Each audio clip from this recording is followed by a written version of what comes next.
Hello and welcome to this session on bird art. For as long as people have marveled at birds, we have wanted to depict them in some way. In this session, we profile three exceptionally talented bird artists, each specializing in very different media. First up is Faansie Peacock, who illustrates using digital techniques. Faansie most recently added illustrations to the new edition of Scapular Birds of Southern Africa, although he has written and illustrated many other books of his own. Next, we visit bird painter Graham Harnett in conversation with local bird guide Tim Cockcroft. This intimate look into Graham's art from inside his Kenton home in the Eastern Cape is sure to interest all. Graham will also feature the wonderful crowned eagle painting, which he has donated towards our silent auction, so please make a note to go and bid on this fantastic piece. Graham is also donating some of the proceeds to any of his art sold at the virtual African Bird Fair to BirdLife South Africa. So please do go look at this exhibition booth for his full range. Lastly, we are entertained by Rob Davies, who has become a specialist in Raptor drawings and illustrations. He shows us some of his work from across the years, especially the more recent publication, African Raptors. Enjoy. Good afternoon and welcome to the 2020 African Bird Fair. It's an interesting one this year, but although we might not see each other face to face, it's really fantastic that we get to connect with friends and colleagues from all over South Africa and indeed Africa and the world. My name is Faansie Peacock and I'm a professional birder. That kind of sounds like an AA meeting, doesn't it? Hi, I'm Faansie and I'm a birder. I guess birding is sort of an addiction in a way, but anyways. So as a professional bird and an ornithologist, people assume that I spend most of my time outside running around looking for birds, which I do sometimes. I mean, that's fun days, but like everyone else, I'm mostly tied to a computer for most of the day. And in fact, I spend the bulk of my working hours coloring in. So much like my 5-year-old, my son in preschool, most of my day is spent coloring in little pictures of birds. So let me show you some examples.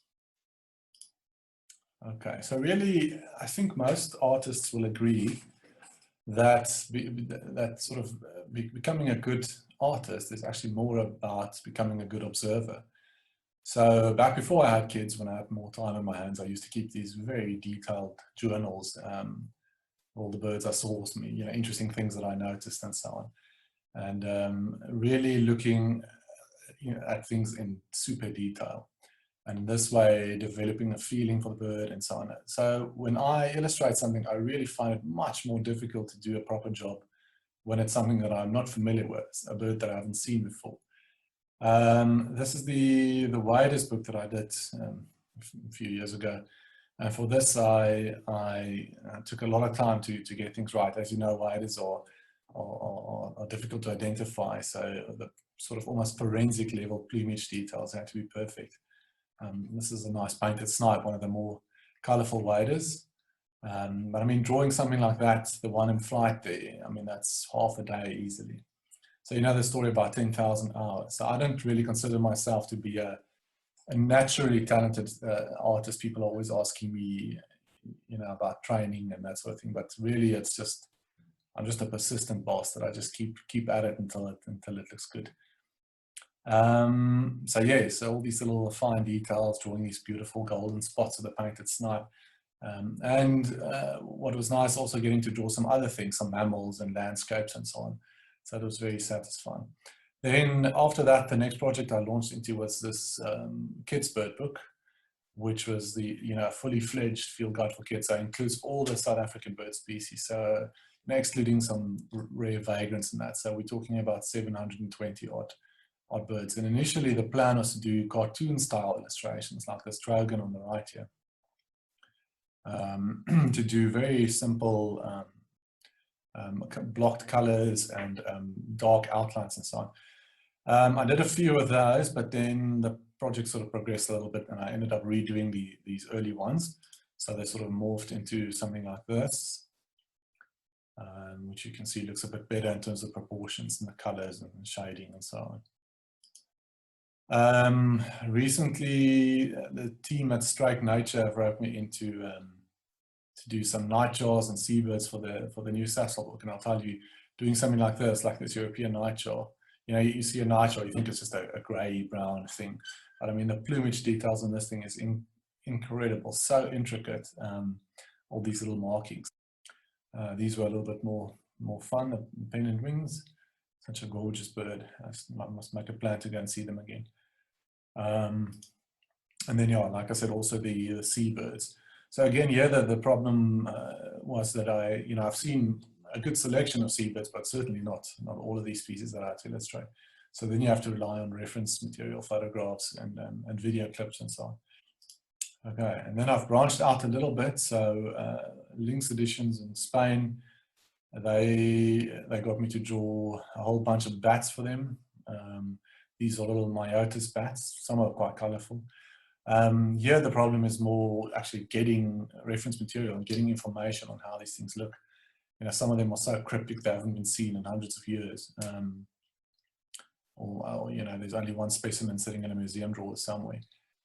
So getting detailed photographs, reference material was tricky. And with the bats, it's now all about the shape of the teeth and the ear details and so on. But yeah, very, very informative and fun. But anyways, I don't want to chat too much. I've only got you for a few minutes, so let's get on to the good stuff, and I'll show you some tricks of the trade. So firstly, just this is a very nice example of how to draw an owl. Step 1, you draw some circles, then step 2, draw the rest of the damn owl. So let's get into it. So during lockdown, I got a little bored not being able to go outside and find birds, so I made a plan. And this plan involved, must have been 1,000 mealworms, which I started feeding to the pair of Cape Robin chats in my garden here in Langebaan. And every time I fed them, I made a sound like this, which the birds then started associating with the food. So whenever I went outside, I would make that sound and they would come flying. And eventually, and I was very happy with this, this started happening. So that's the male. He became super tame and very trusting. The female never actually landed on my hand, but she would sit by my feet and look up and wait for mealworms. But even better, look at this. Given the abundance of food, I decided that right outside my office door would be the perfect place to build a nest. And 2 chicks fledged. We witnessed the whole process. So anyways, this is the inspiration for this afternoon's illustration for the demonstration. The Cape Robin chats. Everyone loves robins. So let's do it. Right, so I use a Wacom Intuos drawing tablet, and the software that I'm using is called Coral Painter. So we're doing a Cape Robin this afternoon, and this is a photograph of that same male that I showed you earlier. Obviously not a difficult individual to photograph. So we're going to use that to get our colors and so on. Okay, so we're going to use that photograph, and in the interest of saving some time, I've already drawn the outlines, these blue lines. I call them the blueprint. You'll see the layers are down here on the right. So the blueprint's been done. So normally that takes me almost the longest of everything. The rest is pretty straightforward, just coloring. But the blueprint is critical, getting the proportions right and so on. So you can see this robin's got a big head relative to its body, for example. Remember we spoke about the 2 circles with the owls. There's the one circle and there's the other circle. You see. So of course, drawing digitally, you can just undo nonsense like this. You can't undo in real life. So if you were to paint with physical paper, if you spilled a cup of coffee on your drawing, it would be game over. But let's see what we can do. So I've also put a white mask around it. So I've got the blueprint, the mask. We're going to make a new layer, which we're going to call colors. I'm just going to quickly, with a pretty solid brush, just block in the main colors. So you can grab colors directly off an image like this. I just want to give it a little bit more of an olive tinge, so you can fiddle with the colors until you got them right. I'm going to make this sort of a grayish olive like that. Okay, making the brush a bit bigger and bringing in that nice olive color. So this row of feathers here, those are the scapular feathers. Okay, and then it sort of merges into a kind of a blue-gray on the sides of the head here. Yeah, that's all right. We'll bring that around like so. Extend that up a bit. Okay, so these robins in the garden, I studied them a bit, well, sort of studied them part-time while I was working. They were always around. They even came into the office, you know, if they were desperate for mealworms, I would find them hopping around the carpet here, or sometimes on the desk even. But anyway, so watching them, it was quite interesting. I made some interesting observations. For example, that the females sing just as well as the males. Not quite as much, but they're also capable of perfect song. And the species is a great mimic. I mean, robin chats are known for mimicking other birds. Cape robin chats, not so much as, for example, a chorister or a red-capped, but they've definitely got a talent. So I sort of kept a running tally of all the birds that they imitated. And it gives you a very good idea of what birds in the area.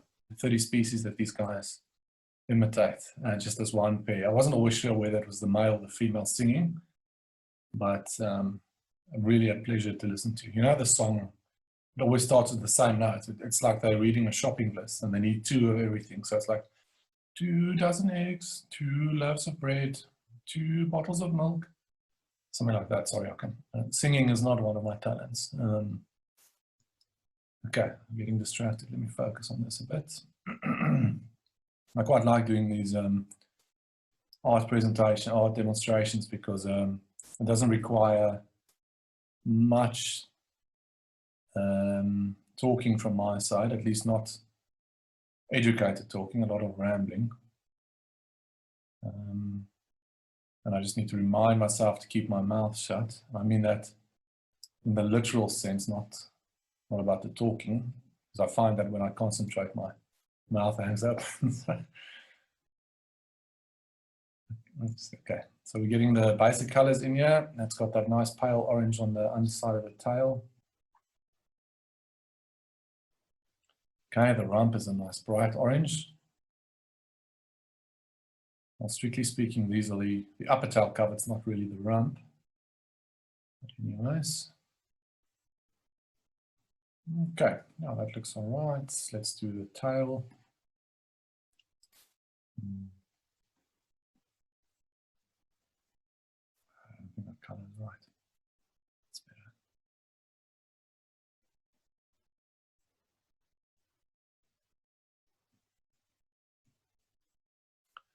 I'm going to give that a nice solid black. Something like that.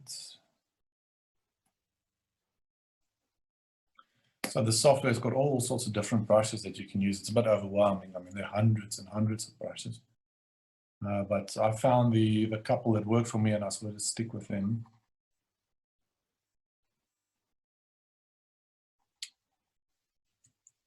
Yeah, it's pretty awesome. You get different textures of paper. And as you can see, you can rotate it. Like you would do a real paper. It's much easier to work in the vertical plane. I once did one of these talks on a ship, and with all the rotating of everything, I thought if the passengers weren't seasick now, or seasick then, they were definitely after this talk. Okay, I want to do the bill quickly. So it's got a pretty generic sort of insect eater type bill, also some vegetable matter.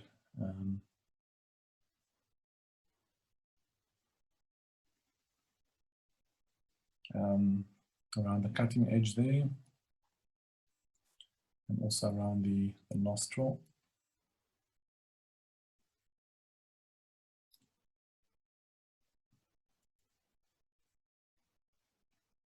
Okay, that's good. Now let's do the eye. So the eye is actually pretty easy, especially in a bird with a dark iris like a robin. Eyes are not round, they slanted. They're It actually looks quite angry, doesn't it? Such a gentle little bird, but it's got this dinosaurian eye. Reflection of the sky and the sun, just to liven it up a bit. Okay, sorry, so I switched the colors layer off. I'm just going to go back to that, and we're going to blend it quickly using this blending tool, just to get the transitions nice and soft. Save us some work later.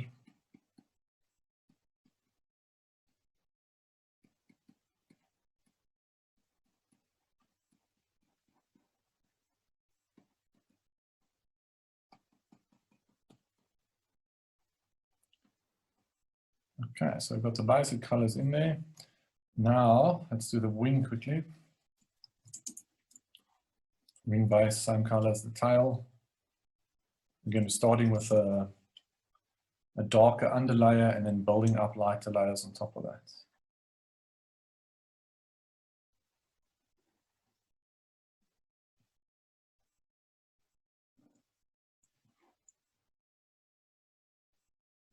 So these feathers that I'm drawing now are the tertials. Normally 3 big feathers that cover a large portion of the wing.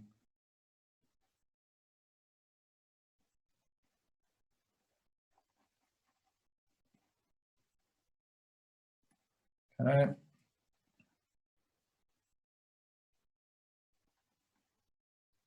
So I'm just following the outlines, the blueprint that we made.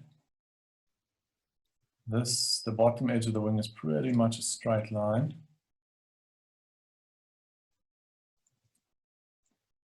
Sorry about all the spinning and zooming.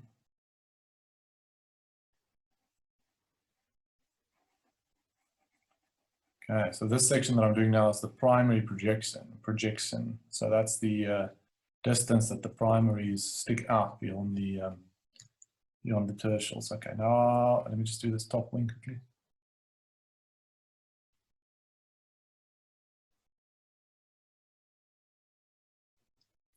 Okay, we're going to do a little trick. We're going to select that dark color, and then we've got a mask for the wings. I'll save that quickly. All right, let's work on the wing feathers. Wing feathers. Okay. So from this reference photo, we can see that's sort of a blue-gray, quite a pale blue-gray color on the outer web of each feather, the outer vein.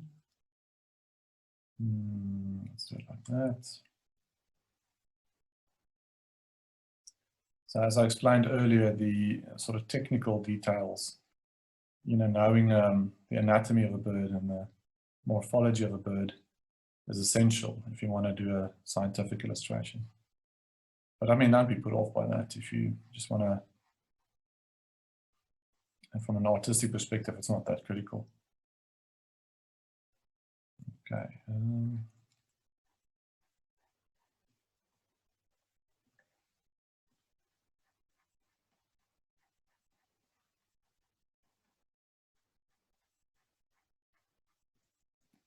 I'm going to put some diagonal streaks like this just to give us an idea of the feather structure.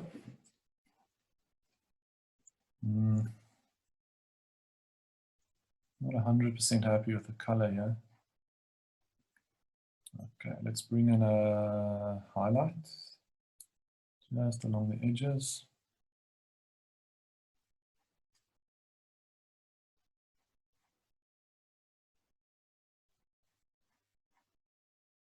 So these feathers I'm doing now, they're the secondaries. They're the sort of feathers attached to the ulnar bone, ulnar and radius bone. So they generate lift when the bird flies. It's the inner arm. And they're pretty much all the same length. Okay, that looks good. Let's do the wing coverts. Wing coverts.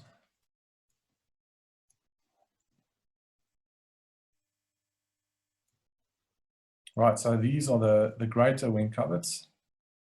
And you can see they actually overlap. This is the top one, and then they overlap in that direction. these ones are the median coverts, and they overlap in that direction. Just a little oddity. You can forget all about that immediately.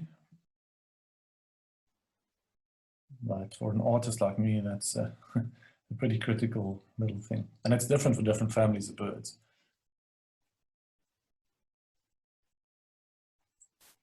Okay, that looks fine. Do the median coverts. And then this robin is pretty fluffed up. So the breast feathers here and the scapulars pretty much cover the lesser coverts, these small little feathers on the bend of the wing. Sorry, let me just fix that. Okay. You can bring in those highlights again.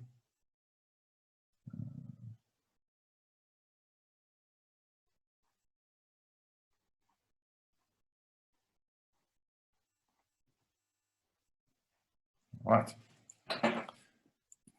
Now it's getting there. Let's do the primary feathers. So the wing takes a long time. I mean, that's pretty much the most complicated part of a bird's anatomy. All these feathers and how they fold under each other. And, all right, use that color. Okay, something like that.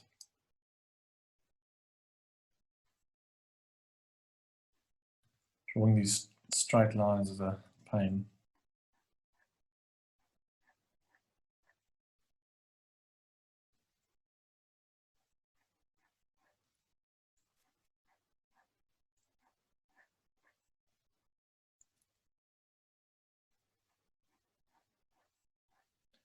So passerine birds like this normally have 9 or 10 primary feathers that sort of neatly stack on top of each other. And they're the feathers, the longer wing feathers, the fingers that are used for maneuvering in flight. Okay.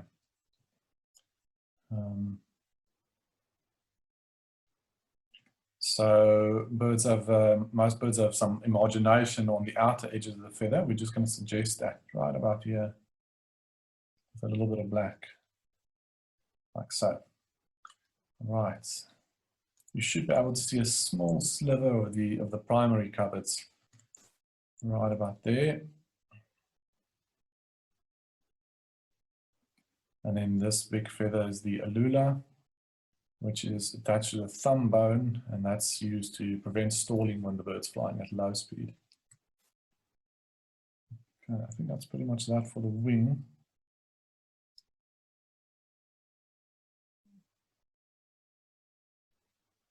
Okay, now I'm just fiddling. This is the back wing. Got a nice highlight. All right, so we deselected the wing layer. That's all done. Let's do the tail quickly, should we? So we're building up layer by layer. I typically use about 40 layers for each illustration. All right, so then in robin chats, the central pair, robins and most other songbirds have 12 tail feathers, and the central pair are black or very dark in robin chats. So let's do that.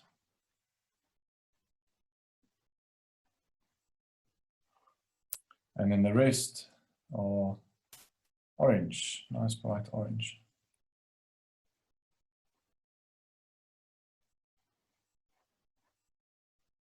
So when you see the bird from behind, you're only basically seeing the two central feathers that lie on top. Suggesting some texture, and we can even put the central vein like so. All right, that looks good. Now let's do the body. Actually, let's start with the face. So birds have a small section of bare skin around the eye. If you look closely, it's like that's too light. We'll adjust that color slightly. Yeah, something like that looks good. Okay. And now can barely see that. Birds have got these small rows of feathers around the eye like this. 3 or 4 of these concentric circles. So.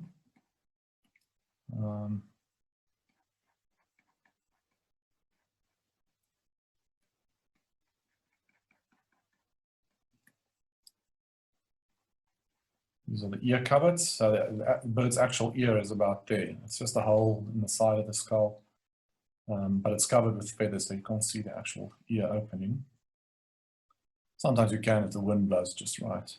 When you find a dead bird, if you blow on its head, on the side of its head, you'll see the ear cavity there. Okay, looks nice. Let's do the eyebrow. If you want to use the fancy term and impress your friends, the supercilium.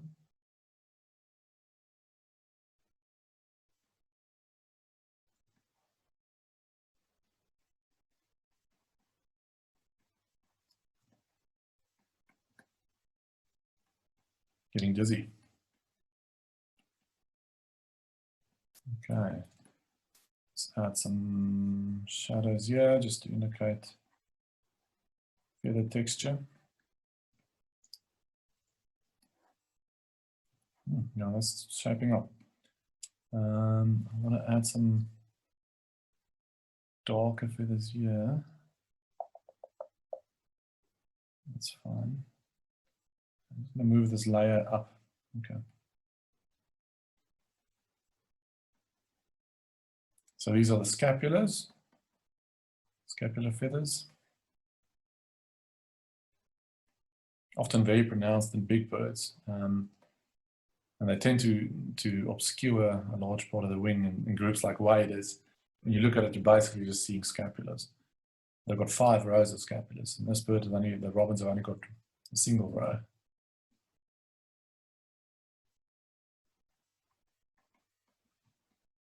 Bring that blue in a little bit. So, okay, what's next? Let's make this a bit darker.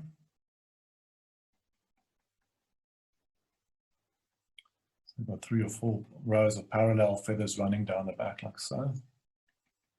And we can also give it a bit of a highlight.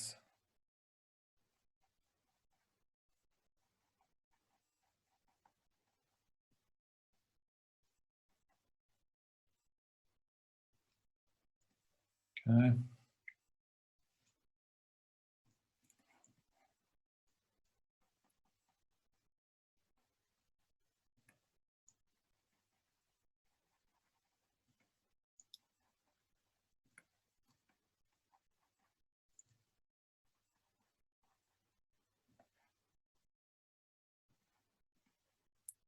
Right, it's getting there. There's the mallow stripe along the jaw. Just going to suggest here and there, we're just going to suggest folds in the feathers. That nice and dark, and then feathers overlying that. So get them a little bit paler. There we go.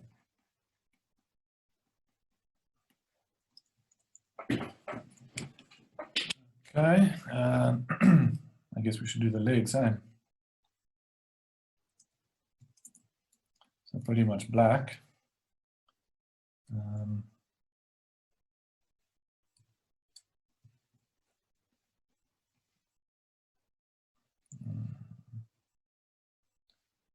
Okay.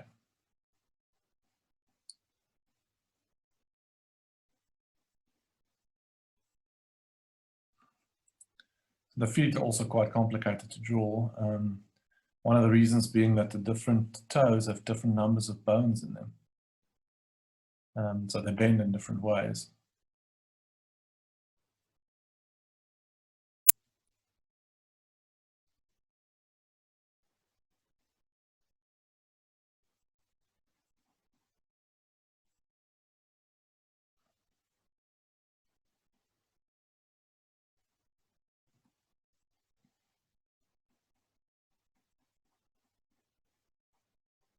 Looking upside down.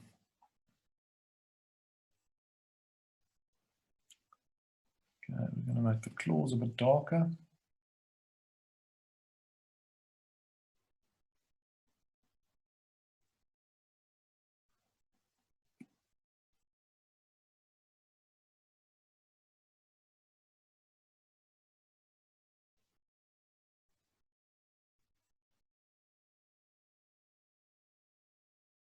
Typical passerine toe arrangement with 3 toes facing forwards and 1 backwards.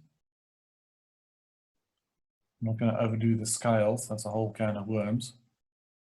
Different for all different families, but we can suggest some basic patterns.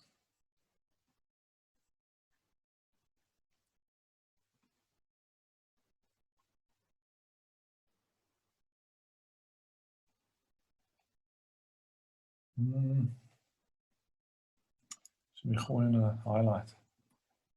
Maybe around here.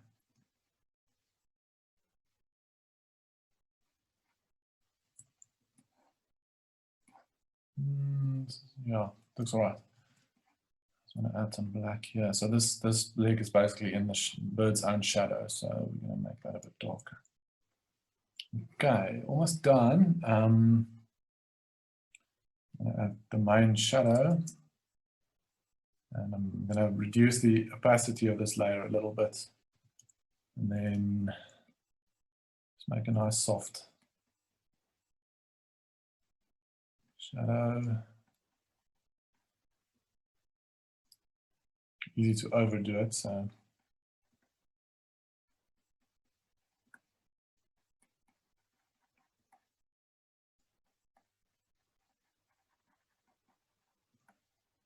I'm going to add a nice dark wedge here.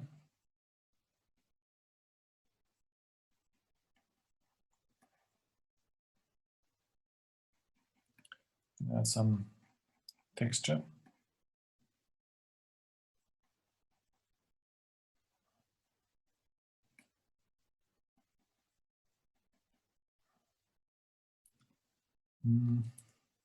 Almost done.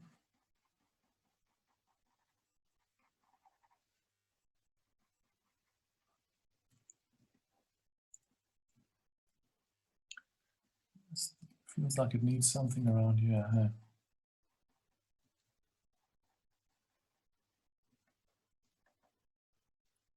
Maybe a little bit grayer.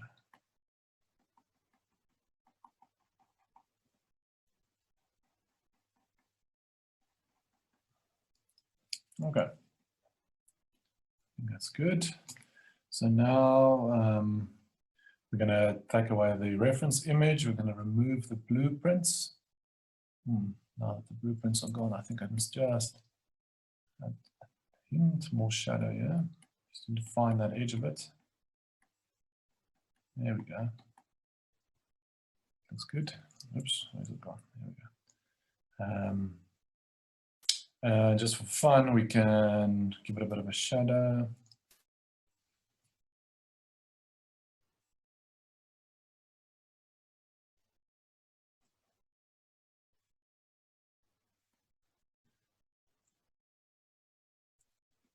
And now all that remains is for us to sign it.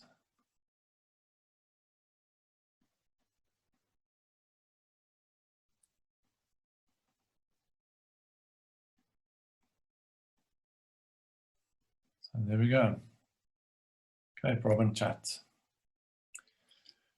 Cool, thanks for watching.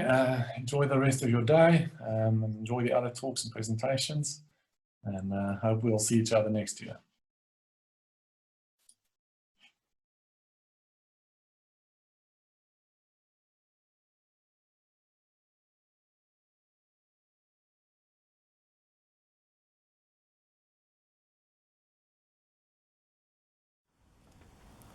Hi there, I'd just like to introduce Graham Harnett, one of South Africa's foremost bird artists.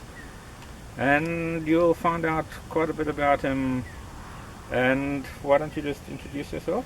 Yes, I just brought you here first because this is the background to the crowned eagle painting which I'm doing for BirdLife South Africa. And you can see this is inspirational. It's on our property, and we have this lovely view, one of the most beautiful rivers in South Africa, right on our doorstep. And here we have crowned eagles, we have even martial eagles now and again, fish eagles, long crested eagles, so it's quite a good spot for birds of prey. So I thought it would be a good idea to have a crowned eagle as the painting for the BirdLife South Africa. Yeah, that's good, and yes, it's really a lovely setting, as you can see. This is typical of the Eastern Cape Valley bush. And further up here we have Sibuya Game Reserve and Karika Park upstream from here. So we're actually very fortunate in having lots of wildlife around us. So Kenton is the place. That's good. Yeah.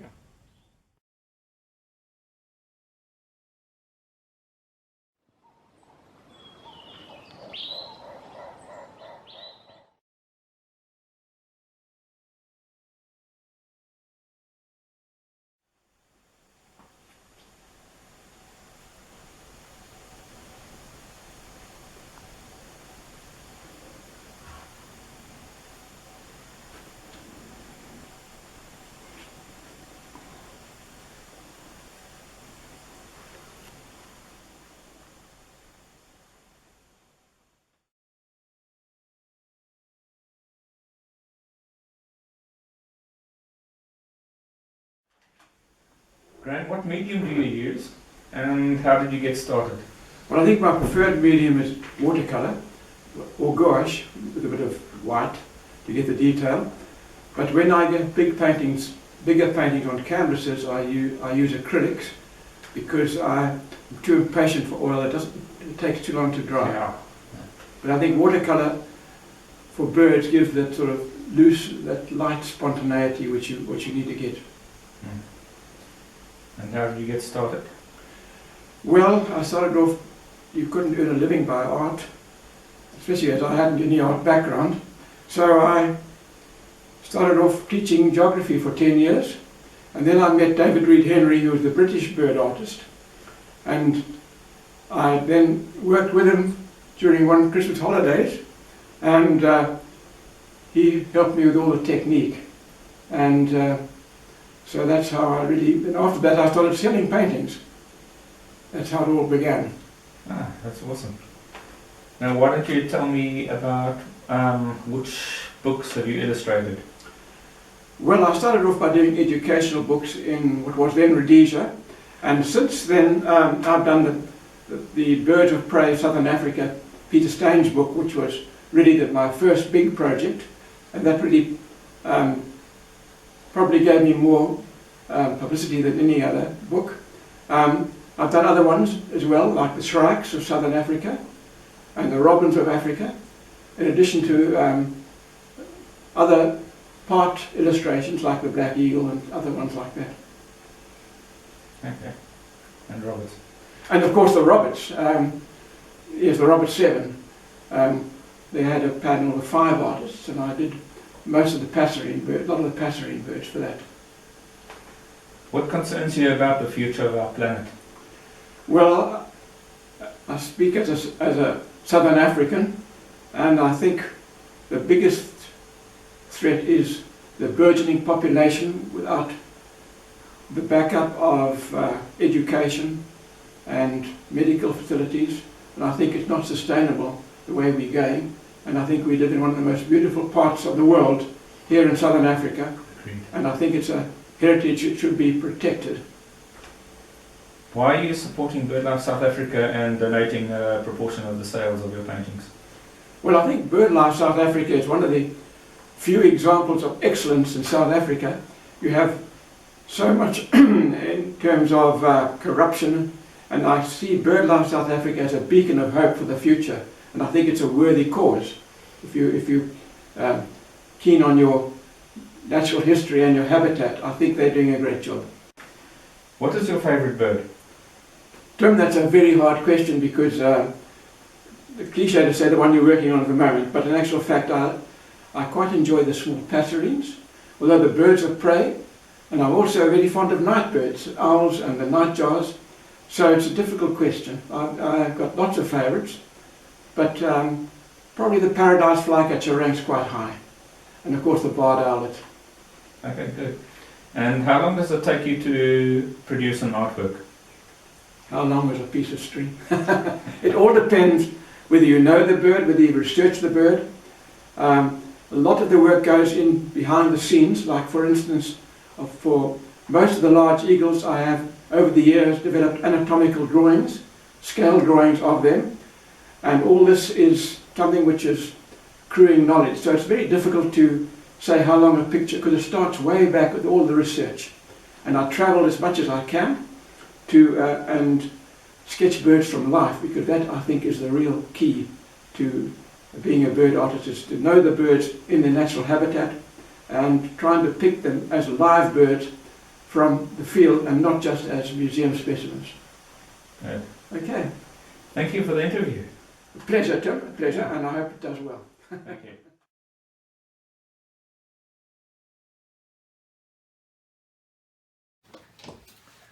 Hi folks, great to be talking to you at the African Bird Fair virtually. Mark's asked me to give this presentation on my artwork, my bird artwork. Delighted to do that. Got very fond memories of being at the Bird Fair with you guys, having a stand there in that lovely weather. Wish I was there now. No doubt we all wish we were there now, but we're doing things virtually. And strange times indeed. I hope you've all been well during lockdown. Lockdown here in Pembrokeshire in Wales, where I've been for the last 20 years. Not too bad. And we've got a beautiful coastline. I've been out doing some painting, and we've seen it as it was sort of 50 years ago without people, which is extraordinary. But I'm doing mostly mapping at the moment, trying to get back to painting. But great to talk to you today about my illustration career as such. It's all started with this book, magnificent book by Valerie Gargett on the black eagle. Her study of 60 pairs spanning 30-40 years was really extraordinary, and I was lucky to be asked to do the illustrations, pen and ink and pencil for the different chapters, along with Graham Arnett's beautiful paintings. And it was great to work with Graham and Eleanor Mary and the other people that were involved in this book. And that was when I was in the Karoo studying the black eagles. I've been doing quite a bit of artwork in the Karoo over the years. I've got quite a collection of paintings which will be on the website. I've been involved in various books since then, but this is the one I'm really talking to you about today, African Raptors by Bill Clark and me. And Bill approached me to do this book 30 years ago, I think it was, nearly 30 years ago. Any of you who are thinking of embarking on such a project, don't. It's a lot of work. 52 colour plates, each one took about 6 weeks of my time, but that's in between other jobs and stuff that I was doing, hence it's taken a while, but hopefully worth the wait. And it's available now from Bloomsbury, and I guess, Mark, you've asked me to say a bit about how I did each plate. So it's been a great project to work on with Bill. Bill is a real perfectionist. I'm a bit of a perfectionist. Bill even more so. And at the beginning of the project, it took us up to a week to agree on certain things, like whether a marshal flies with square wings or pointed wings. And eventually we agreed that when the bird's coming towards you and the primary is displaying, it's got a square wing profile. When it's flying away from you and you're looking from below, the wings are very pointed. So I think it's because of all these deliberations really that we've got a good product at the end of the day. But I realized quickly that I had to get everything right in terms of shapes and proportions early on in each plate's development.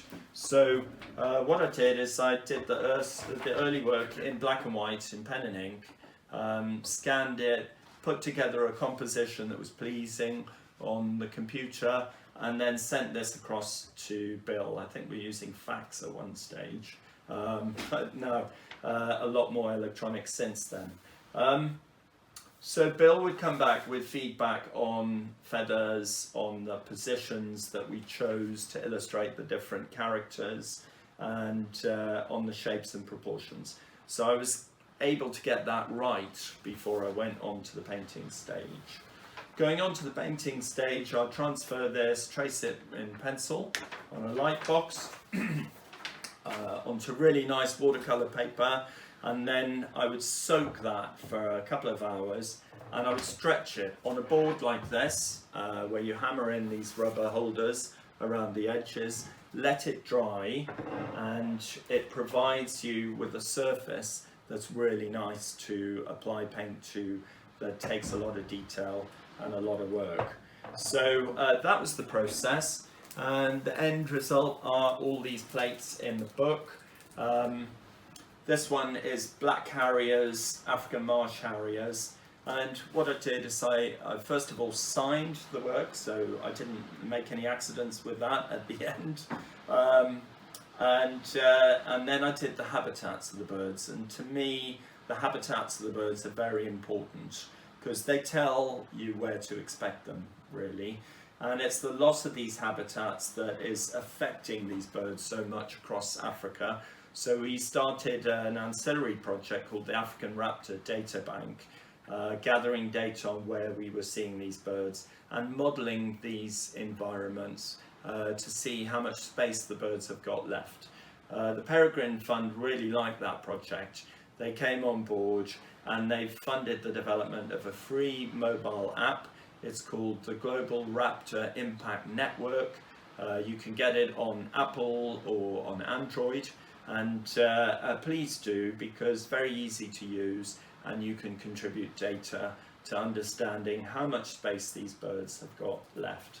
But really in the book I spend a lot of time concentrating on these habitats, and the book includes some of my favourite places in Africa, many of which you will know too. So with the harriers, we've got the African marsh harrier in Nailsflay, also the Lua Plains National Park in Zambia, and the black harrier in the Drakensberg and the Karoo. Here we've got the pale chanting goshawks shown against Kalahari, of course, and in northeast Africa against the beautiful Ololokwe mountain in northern Kenya. That's the eastern pale chanting goshawk. We spent a lot of time on the different morphs, the different plumage types that you get of each of these raptors, making things more complicated. This is a plate showing all the dark morph accipiters or hawks.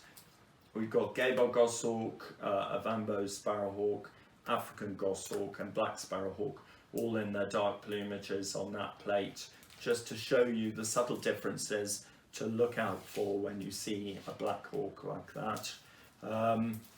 I ought to say it was a great pleasure working with Bill, and the highlights really were the trips that we did. We did an early field trip to Kenya, and I've got great memories of sitting on the top of the hotel at Kisumu, looking out over the Lake Victoria and waiting to see my first African hobby, which was a great joy. Wonderful bird.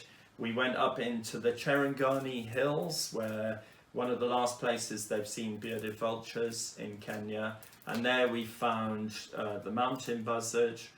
So I've shown that in this wonderful habitat, and the closely related forest buzzard, which we'll know in southern Africa more, Eastern Cape forests. It was a challenge with some of these birds because they were not very well known. Cassin's hawk eagle, for instance, on this plate, there were no photographs of Cassin's hawk eagle, only museum specimens when we started the project. And I had to use a certain amount of imagination to get that one right. As the photos have come out with digital photography, I've been able to check them, and happily they look as they should. Congo serpent eagle. So these plates, about half of them are still available, the original plates. They're all in our gallery. which is www.rookwoodstudios.com. Please have a look at it, see if there's anything you like. Don't be put off by the prices. Feel free to haggle with me, because I do want to make sure they end up in the places where they're appreciated the most. More affordable, we've got every plate available as a print. We've got high quality printing here with the mapping business, so we can produce these. This is the Black Eagle, my favourite. And we've got a lot of other artists, some stunning work by Lizzie Waterhouse, for instance, who does these extraordinary celebrations of birds in pen and ink. And we're also providing different collections now of the artwork. And I'm getting back to a book which has even a longer gestation period than my African Raptor book, and that's the Karoo book. So scanning all the artwork for the Karoo book, and that's all available through the website too. So yeah, please have a look, have a visit, and have a great fair. What a wonderful look into the process and imagination that goes into creating a piece of bird art. A huge thank you to our three featured artists, Faansie, Graham and Rob. Please do go and look at Rob and Graham's exhibition booths to purchase some of their pieces. And please note that various art items will be on our silent auction, such as Graham's crowned eagle. Coming up next on this channel at 2 o'clock, Mark Anderson leads a panel of local bird club committee members to showcase what our bird clubs do and why you should join your local bird club. At the main feeder, we have an international panel discussion on COVID-19 and the effect that the pandemic has had on birds, conservation and aviary tourism. This will be led by the CEO of BirdLife International, Patricia Zurita, as well as the father of the British Bird Fair, Tim Appleton, and rock jumper birding director, Adam Riley. While over at Feeder 2, you can enjoy some presentations from BirdLife South Africa's other NGO partners who work on birds, including the Mabula Ground Hornbill Project, the Endangered Wildlife Trust, and SANCOB, the Southern African Foundation for the Conservation of Coastal Seabirds. Please also remember to visit our exhibition booths, which include tour operators, bird artists, publishers, lodges, conservation organizations, and more, as well as to bid on our many enticing silent auction items.